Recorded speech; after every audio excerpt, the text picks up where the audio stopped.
Hello friends, welcome to our channel Learn with Surya. ಇಲ್ಲಿ ನಿಮ್ಮ ಜೊತೆ ಒಳ್ಳೆಯ ಚಿಂತನೆಗಳನ್ನು ಹಂಚಿಕೊಳ್ಳಲು ಬಂದಿದ್ದೇನೆ. ಇಂದಿನ ವಿಡಿಯೋದಲ್ಲಿ ನಾವು ಪಾಸಿಟಿವ್ ಮೈಂಡ್ಸೆಟ್ ಅಂದರೆ ಸಕಾರಾತ್ಮಕ ಚಿಂತನೆ ಬೆಳೆಸಿಕೊಳ್ಳುವುದು ಹೇಗೆ ಅನ್ನೋದನ್ನು ನೋಡಿ ತಿಳಿಯೋಣ. ಜೀವನದಲ್ಲಿ ಎಷ್ಟು ಸಮಸ್ಯೆಗಳು ಬಂದರೂ ಸರಿಯಾದ ಮನಸ್ಥಿತಿ ಇದ್ದರೆ ನಾವು ಅವುಗಳನ್ನು ಜಯಿಸಬಹುದು. ಹಾಗಾಗಿ ಕೊನೆಯಲ್ಲಿ ನಿಮಗೆ ಪ್ರೇರಣೆ ನೀಡುವ ಕೆಲವು ಟಿಪ್ಸ್ಗಳನ್ನು ಹಂಚಿಕೊಳ್ಳುತ್ತೇನೆ. ಆರಂಭಿಸೋಣ.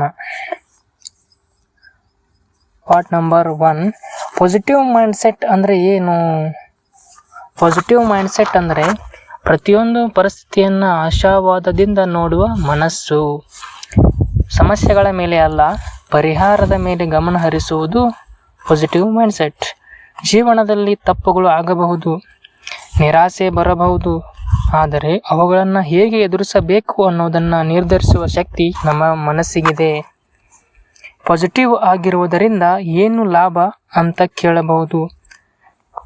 ಇದು ನಮ್ಮ ಆತ್ಮವಿಶ್ವಾಸವನ್ನು ಹೆಚ್ಚಿಸುತ್ತದೆ, ಬಿಲ್ಡ್ ಕಾನ್ಫಿಡೆನ್ಸ್, ಸಂಬಂಧಗಳನ್ನು ಉತ್ತಮಗೊಳಿಸುತ್ತದೆ, ಮಾನಸಿಕ ಒತ್ತಡವನ್ನು ಸಹ ಕಡಿಮೆ ಮಾಡುತ್ತದೆ ಮತ್ತು ಆರೋಗ್ಯಕ್ಕೂ ಸಹಾಯ ಮಾಡುತ್ತದೆ. ಪಾಸಿಟಿವ್ ಮೈಂಡ್ಸೆಟ್ಟನ್ನು ಬೆಳೆಸಿಕೊಳ್ಳಲು ಕೆಲವೊಂದು ಟಿಪ್ಸ್ಗಳಿವೆ. ಅವುಗಳನ್ನು ನಾವು ಒಂದೊಂದಾಗಿ ನೋಡ್ತಾ ಹೋಗೋಣ. ಮೊದಲ ಟಿಪ್, ಕೃತಜ್ಞತೆ ಅಭ್ಯಾಸ ಮಾಡಿ. Gratitude practice. ಪ್ರತಿದಿನದ ಕೊನೆಯಲ್ಲಿ ನಿಮ್ಮ ಜೀವನದಲ್ಲಿ ಉತ್ತಮವಾದ 3 ವಿಷಯಗಳನ್ನು ಬರೆಯಿರಿ ಅಥವಾ ಮನಸ್ಸಿನಲ್ಲಿ ನೆನಪಿಸಿಕೊಳ್ಳಿ. ಇದು ನಿಮ್ಮ ಗಮನವನ್ನು ಸಮಸ್ಯೆಗಳಿಂದ ಆಕಾಶಗಳತ್ತ ಕರೆದೊಯ್ಯುತ್ತದೆ. ದಿನವಿಡೀ ಪಾಸಿಟಿವ್ ಮೈಂಡ್ಸೆಟ್ಟಿನಿಂದ ಇರಲು ಪ್ರೇರೇಪಿಸುತ್ತದೆ. ಇನ್ನು 2ನೇ ಟಿಪ್ಸ್, ಒಳ್ಳೆಯ ಜನರ ಜೊತೆ ಇರಿ.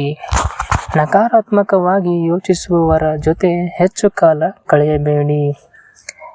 ಅವರು ನಿಮ್ಮನ್ನು ಉತ್ತೇಜಿಸುವ ಮತ್ತು ಬೆಂಬಲಿಸುವ ಜನರ ಜೊತೆ ಯಾವಾಗಲೂ ಇರಿ. ನೆಗೆಟಿವ್ ಮೈಂಡ್ಸೆಟ್ ಇರುವವರ ಸಹವಾಸವನ್ನು ಮಾಡಬೇಡಿ. ಯಾವಾಗಲೂ ಧನಾತ್ಮಕ ಯೋಚಿಸುವವರ ಫ್ರೆಂಡ್ಶಿಪ್ಪನ್ನು ಮಾಡುವುದು ಉತ್ತಮ. ಇನ್ನು ಟಿಪ್ ನಂಬರ್ 3, ಧನಾತ್ಮಕ ಸ್ವಯಂ ಸಂಭಾಷಣೆ. Positive self talk. ನೀವು ನಿಮಗೆ ಹೇಗೆ ಮಾತನಾಡುತ್ತೀರೋ ಹಾಗೆ ಅದು ಬಹಳ ಮುಖ್ಯ. ನಾನು ಸಾಧ್ಯ ಮಾಡುತ್ತೇನೆ, ನಾನು ಕಲಿಯುತ್ತಿದ್ದೇನೆ, ನಾನು ಉತ್ತಮವಾಗುತ್ತೇನೆ ಅಂತ ನಿಮಗೆ ಪ್ರೇರಣೆ ನೀವು ನೀಡಿಕೊಳ್ಳಬೇಕು.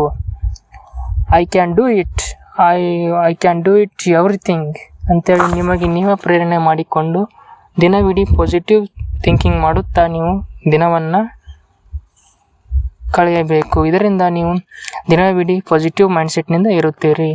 ಇನ್ನು ಟಿಪ್ ನಂಬರ್ 4, ದೈಹಿಕ ಆರೋಗ್ಯದ ಕಡೆ ಗಮನವನ್ನು ನೀಡಿ. ದಿನನಿತ್ಯ ನೀವು ಎಕ್ಸಸೈಸನ್ನು ಕಂಪಲ್ಸರಿಯಾಗಿ ಮಾಡಬೇಕು. ಸಮತೋಲಿತ ಆಹಾರವನ್ನು ಸೇವಿಸಿ, ಅಂದರೆ ಒಳ್ಳೆಯ ಪ್ರೋಟೀನ್ಯುಕ್ತ ಆಹಾರವನ್ನು ಸೇವಿಸಿ.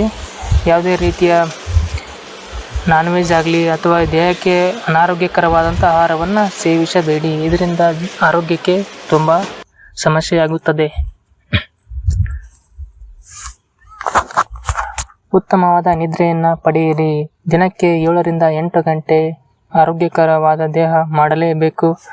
ನಿದ್ದೆಯನ್ನು ಯಾವತ್ತೂ ಬಿಡಬೇಡಿ. ನಿದ್ದೆಯು ಆರೋಗ್ಯಕ್ಕೆ ಒಂದು ಮುಖ್ಯ ಆಧಾರ. ಆರೋಗ್ಯಕರ ದೇಹದಿಂದ ಮನಸ್ಸು ಸಹ ಒಳ್ಳೆಯ ದಿಕ್ಕಿನಲ್ಲಿ ಯೋಚಿಸುತ್ತದೆ. ಆದ್ದರಿಂದ ಆರೋಗ್ಯಕ್ಕೆ ಹೆಚ್ಚಿನ ಗಮನ ಕೊಡಿ. ಇನ್ನು ಟಿಪ್ ನಂಬರ್ 5, ಸಮಸ್ಯೆಗಳನ್ನು ಅವಕಾಶವಾಗಿ ನೋಡಿ. ಒಂದು ಸಮಸ್ಯೆ ಬಂದಾಗ ಇದರಿಂದ ನಾನು ಏನು ಕಲಿಯಬಹುದು ಅಂತ ಕೇಳಿಕೊಳ್ಳಿ. ಇದರಿಂದ ನಿರಾಸೆಯಿಂದ ಪರಿಹಾರದ ಕಡೆಗೆ ಗಮನ ಹರಿಸಲು ಸಹಾಯಕವಾಗುತ್ತದೆ. ಸಮಸ್ಯೆಗಳನ್ನು ದೊಡ್ಡ ಸಮಸ್ಯೆಯಾಗಿ ನೋಡಬೇಡಿ. ಅವುಗಳನ್ನು ಪಾಸಿಟಿವ್ ಆಗಿ ತಗೊಳ್ಳಿ, ಧನಾತ್ಮಕವಾಗಿ ತಗೊಂಡು ಅದಕ್ಕೆ ಪರಿಹಾರವನ್ನು ಹುಡುಕಲು ಸದಾ ಯೋಚಿಸಿ. ಇದರಿಂದ ನಿಮಗೆ ಪರಿಹಾರ ಸಿಕ್ಕೇ ಸಿಗುತ್ತದೆ. ಇನ್ನು ಟಿಪ್ ನಂಬರ್ 6, ಧ್ಯಾನ ಮತ್ತು ಶ್ವಾಸಾಭ್ಯಾಸ. ಪ್ರತಿದಿನ ಕೆಲವು ನಿಮಿಷಗಳು ಶಾಂತವಾಗಿ ಕುಳಿತು ಆಳವಾದ ಉಸಿರಾಟದ ಮೇಲೆ ನಿಮ್ಮ ಗಮನವನ್ನು ಹರಿಸಿ. ಇದು ಸ್ಟ್ರೆಸ್ಸನ್ನು ಕಡಿಮೆ ಮಾಡುತ್ತದೆ, ಒತ್ತಡ ಕಡಿಮೆ ಮಾಡುತ್ತದೆ ಮತ್ತು ಮನಸ್ಸನ್ನು ಸ್ಪಷ್ಟಗೊಳಿಸುತ್ತದೆ. ಪಾಸಿಟಿವ್ ಮೈಂಡ್ಸೆಟ್ಟನ್ನು ನಿರಂತರವಾಗಿ ಇರಿಸುತ್ತದೆ. ಇದರಿಂದ ನೀವು ಧ್ಯಾನ ಶ್ವಾಸಾಭ್ಯಾಸ ಮಾಡುವುದು ಒಂದು ಉತ್ತಮವಾದ ಟಿಪ್ಸ್. ಇನ್ನು 7ನೇ ಟಿಪ್ಸ್, ಸಾಮಾಜಿಕ ಮಾಧ್ಯಮದ ಬಳಕೆಯನ್ನು ನಿಯಂತ್ರಿಸಿ. Social media control your social media. ಅತಿಯಾಗಿ ಸಾಮಾಜಿಕ ಮಾಧ್ಯಮದಲ್ಲಿ ಸಮಯ ಕಳೆಯುವುದು ಮನಸ್ಸನ್ನು ಹೋಲಿಕೆ ಮತ್ತು ನಕಾರಾತ್ಮಕತೆಯತ್ತ ಕರೆದೊಯ್ಯಬಹುದು. ಆದ್ದರಿಂದ ಸೋಷಿಯಲ್ ಮೀಡಿಯಾವನ್ನು ಎಷ್ಟು ನಿಮಗೆ ಅವಶ್ಯಕತೆ ಇದೆಯೋ ಅಷ್ಟನ್ನು ಬಳಸಿ, ಉಳಿದ ವ್ಯರ್ಥ ಸಮಯವನ್ನು ಅದಕ್ಕೆ ಮೀಸಲಿಡಬೇಡಿ. ಅಗತ್ಯವಿರುವಷ್ಟು ಮಾತ್ರ ಬಳಸಿ, ಉಳಿದ ಹೆಚ್ಚಿಗೆ ಬಳಸುವುದು ಅಪಾಯಕಾರಿ. ಇನ್ನು ಟಿಪ್ಸ್ ನಂಬರ್ 8, ಚಿಕ್ಕ ಗುರಿಗಳನ್ನು ನಿಗದಿಪಡಿಸಿ. ದೊಡ್ಡ ಗುರಿಗಳು ಒತ್ತಡವನ್ನು ಕೊಡಬಹುದು. ಅದಕ್ಕೆ ದಿನದಿಂದ ದಿನಕ್ಕೆ ಚಿಕ್ಕ ಗುರಿಗಳನ್ನು ನೀವು ನಿಗದಿಪಡಿಸಿ, ಚಿಕ್ಕ ಹೆಜ್ಜೆಗಳಿಗೆ ವಿಭಜಿಸಿ ಸಾಧಿಸಿ. ಪ್ರತಿಯೊಂದು ಯಶಸ್ಸನ್ನು ಪ್ರತಿನಿತ್ಯ ಆಚರಿಸಿ. ಇದರಿಂದ ನಿಮ್ಮ ಕಾನ್ಫಿಡೆನ್ಸ್ ತುಂಬ ಹೈ ಲೆವೆಲಲ್ಲಿ ಇರುತ್ತದೆ. ಇನ್ನು ಪಾಸಿಟಿವ್ ಮನಸ್ಥಿತಿಯನ್ನು ಉಳಿಸಿಕೊಳ್ಳುವುದು ಹೇಗೆ ಎಂಬುದನ್ನು ತಿಳಿಯೋಣ. ಪಾಸಿಟಿವ್ ಆಗಿರುವುದು ಒಂದು ದಿನದ ಕೆಲಸ ಅಲ್ಲ. ಇದನ್ನು ಅಭ್ಯಾಸವಾಗಿ ಮಾಡಿಕೊಂಡರೆ ಮಾತ್ರ ಇದು ಜೀವನದ ಭಾಗವಾಗುತ್ತದೆ. ಪ್ರತಿಯೊಂದು ದಿನವೂ ಹೊಸ ಅವಕಾಶ ಎಂದು ನೋಡಿ ಮುಂದೆ ಸಾಗಿರಿ. ತಪ್ಪುಗಳು ಬಂದಾಗ ಆತ್ಮಗ್ಲಾನಿಗೆ ಒಳಗಾಗಬೇಡಿ. ಅಂದರೆ ಯಾವಾಗನಾದರೂ ತಪ್ಪು ಬಂದಾಗ ಅವಾಗ ಯಾವುದೇ ರೀತಿಯ ತೊಂದರೆಗೊಳಗಾಗಬೇಡಿ. ಅವುಗಳನ್ನು ಕಲಿಕೆಯ ಅವಕಾಶವಾಗಿ ನೋಡಿ. ನೀವು ಇಂದು ತೆಗೆದುಕೊಳ್ಳುವ ಚಿಕ್ಕ ಪ್ರಯತ್ನವೇ ನಾಳೆಯ ದೊಡ್ಡ ಯಶಸ್ಸಿಗೆ ಕಾರಣವಾಗಬಹುದು.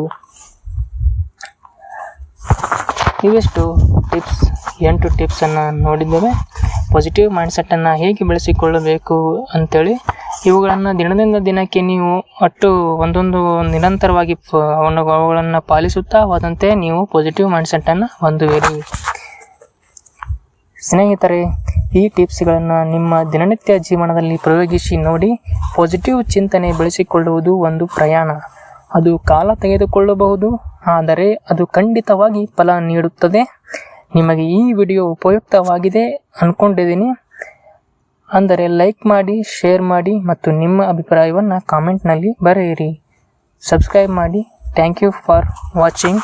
ಧನ್ಯವಾದಗಳು. ಮುಂದಿನ ವಿಡಿಯೋದಲ್ಲಿ ಮತ್ತಷ್ಟು ಪ್ರೇರಣೆ ನೀಡೋಣ. ನಗುಮುಖದಿಂದ ಇರಿ, ಸದಾ ಪಾಸಿಟಿವ್ ಆಗಿರಿ. Thank you.